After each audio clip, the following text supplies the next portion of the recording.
Hi YouTube, welcome back to my channel. My name is Amanda, some people call me AJ. I'm a Canadian, I'm a bodybuilder. She's an online coach and she's a personal trainer.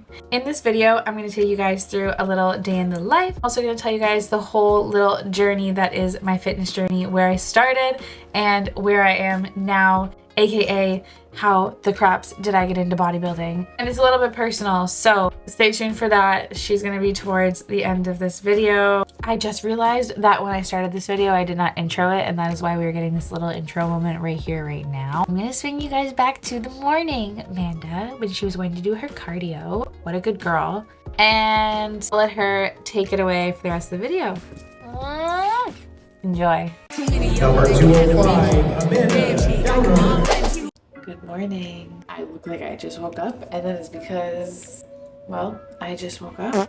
Today is Saturday, September 9th. Today is a cardio day. We're gonna start with the usual cardio routine. Before we go, I gotta take 2 specific supplements. First one is for gut health and digestion. We have Gluta HD, 10 grams, splash of lemon juice, and some water. And because we're going off to do cardio, we're also going to take our fat burner, 2 caps of Burn HD. Let's do that shit.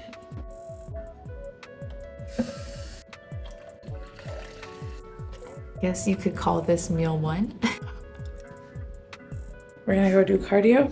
350 cals, 5 days a week. Today's day 5, which means tomorrow I'll also have off cardio. That's always fun.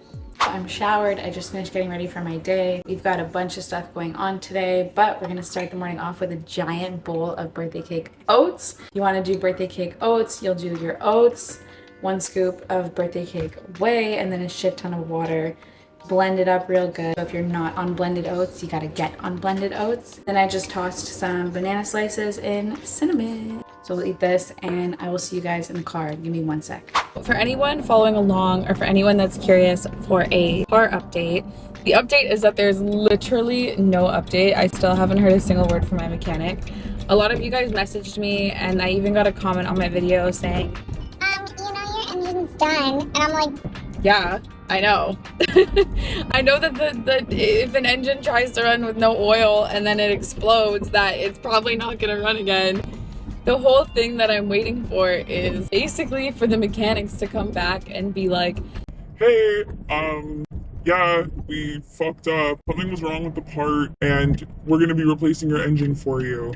like I'm basically just waiting for them to tell me that they're paying for it and that I'm not gonna be the one responsible for paying for it. They have still been in absolute radio silence. God bless my dad for literally letting me borrow this car. And this happened at like, oh my God, if there was ever a time for this to happen, it was literally right then and there. All of this transpired on a Saturday, and on either the Friday or the Thursday before that, my dad was actually set to sell this vehicle, and the sale was going to go through Monday evening. As soon as we realized that I probably was going to be without a car for a while, my dad so freaking kindly pulled out of that sale. Obviously didn't sell the vehicle to anybody so that I could drive it while we very patiently wait for some answers.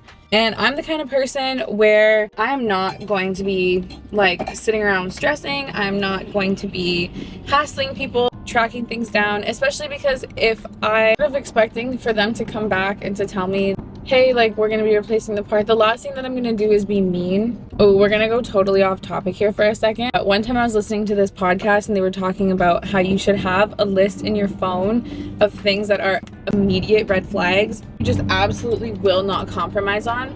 I'll recite to you guys my whole list because now I'm sure you're probably curious. One of them is people that are just mean to people, like that are just doing their job, or people that get upset with people over other like company policies and procedures when like someone is really just the messenger. An example of this would be if someone were to come to me and be like, oh my God, the gym membership is so expensive. and then lose their crap on me about the gym membership. Meanwhile, it's like, hey, like I don't make the prices. I'm just telling you what they are. Basically, people that are just mean to people that are just dead ass doing their job, especially when dudes are rude.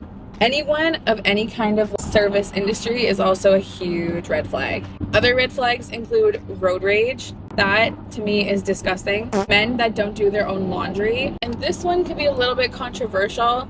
This is my list of red flags. This doesn't have to be your list of red flags. People that are overly loud about their political opinion. I am very much the kind of person where I literally don't care what your political opinion is, what your religion is, how you identify, anything like that. I don't judge you. I won't have anything mean to say as long as you don't criticize me back for the way that I choose to live my life. What I'm saying is I love you and I accept you no matter who, what, and where you believe in or what you stand for, as long as you love me for whatever the frick I, who, what, where, believe in, and stand for. Top of my head, those are the only ones that I can super remember right now, so we'll leave it at that. Comment down below, what are your biggest red flags? It's something that is just absolutely not negotiable for you. Try to think critically about it. Don't just be, oh, bad hygiene, because bad hygiene would be a red flag for absolutely anybody. Tell me something that's actually intuitive. That would be a red flag for you guys. Any expression for me of low emotional intelligence, I'm like, okay, I'm gonna piece the fuck out. People get mad so easily, and you're obviously extremely triggered by life right now and you have some therapy that you need to work on. And honey, I will support you if you're working through this therapy, but if you are not and you are okay just living life with this low emotional intelligence, then we have no chance here in this planet. Girl's gonna go to work. And then I have a birthday brunch for my grandma, to which I will be eating meal prep. Fun. We're gonna go train. Come along with me for a fun day of all of that jazz. Cheers. An orange dreamsicle rain, 10 out of 10. I just pulled up at the gym. We have our pre-workout muffin, a carrot and oatmeal muffin today. Smash this back quick. Go inside, get ready for my lift. And we're gonna hit some glutes today. Let's do that.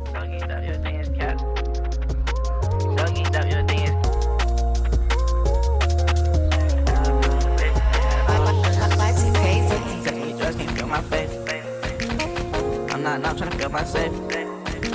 So geeked up, your thing is cap. Real deal drunk and I wish was an act. So geeked up, so geeked up, so geeked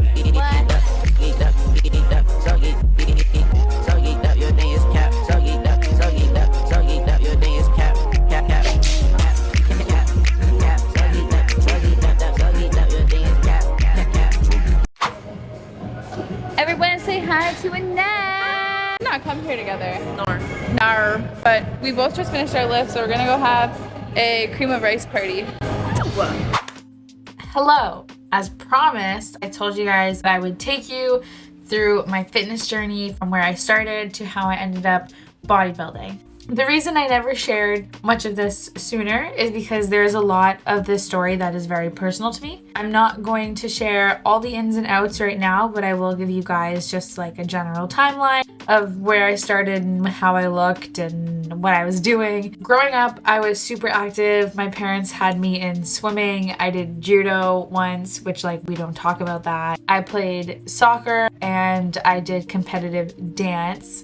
Dance was my favorite thing, one thing that took me all the way until the end of high school. And for anyone wondering, I loved acro, I loved jazz. If you're a dancer and you're an acro girly, swear to God, we have a connection, so leave a comment down below. So anyways, I did that up until the end of high school. So I graduated back in 2017, I believe. You have a lot of movement in your life, and then you completely stop movement. What's very likely to happen is you probably will gain some weight. Here's a picture of me in my first year of college. I did put a little bit of weight on after high school. Put a picture of me here at the end of high school just so that you can have some reference. Aside from not having as much movement, another big change in my life was that I had my first sort of long-term boyfriend, and we started dating just after I graduated grade 12. There's nothing I think that should be said about that specific relationship. Just know that that relationship is the reason that I started going to the gyms. In October of 2017, got my first ever gym membership. One of my good girlfriends who I was also working with at the time I was also teaching dance. She was going to the gym and I started going with her, which was fantastic because I had the highest level of gym anxiety you could ever even imagine. I started really enjoying going to the gym. It's kind of nice to have time. At that point in my life, it was a way to escape the relationship. Was always like a very safe and supportive space. During that period, I didn't really have that in my personal life. Very, very common. People fall off the gym all the time. The people that I had been going with actually stopped going, but I wanted to continue going. Scared little me, who still was, well, scared, would finish work around like 9 p.m. and then I would come home, chill, sleep, maybe eat. I would get back up and go at like 11 or 12 o'clock. I'd bring a towel and my PJs, do my little workout. I would shower there, put my PJs on, drive home and go to bed. And that was sort of the routine for a long time until I started feeling a little bit less anxious and a little bit more confident. So I started going a little bit earlier and earlier and earlier into the night. And I would honestly 7 days a week for at least an hour, maybe 2 hours. I would do random workouts that I found from YouTube videos. Time I would have followed probably like all the Gymshark girlies, whatever the crap Whitney Simmons was doing. I remember doing a lot of running. When it came to cardio, I didn't really know what to do other than run, so I would just run. During that time, I also started drinking protein shakes, which was kind of fun. General nutrition. I can't really remember exactly what or how I was eating. The person that I was with at the time was very opinionated about what I ate, so I would imagine that I probably ate very little or very green. So then we laugh about it now. 2017, 2018 Amanda was not okay, but 2023 Amanda is okay, so we can laugh about it now. Again, I'm not going to go into crazy detail about what that situation was. I'm sure you can make some inferences here. So, what happens when you're now not eating a ton, but you're working out a ton, you lose some weight? Here is a little transformation of what I was able to achieve.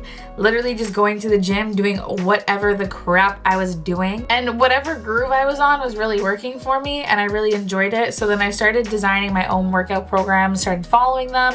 And that's when I started to see much more consistent results. Here's a picture of when I would have been following a program and when I would have had also a better grasp on nutrition. I had started working at a bar at the time, like these giant salads from home and like sweet potato from home, and then I would go there and I would have like the guys in the back make me like a fresh piece of chicken. I started getting, you know, more involved and more in tuned. During that period, I was also getting out of the relationship that I was in. Definitely felt very inspired to just keep throwing stuff back into myself. I think that's why I made more of an effort to learn about what I was doing, create a routine, stuff like that. So she's good, she's doing her thing, she's eating clean, and then the world just completely shuts down. I kind of put a little bit of a damper in terms of progress. During COVID, I did what everyone did. I did Chloe Ting. I would go for runs. I would go for like 2-hour-long walks. Most part for the first few months, like I definitely stayed super active. The fall of 2020, I got into what I would consider my second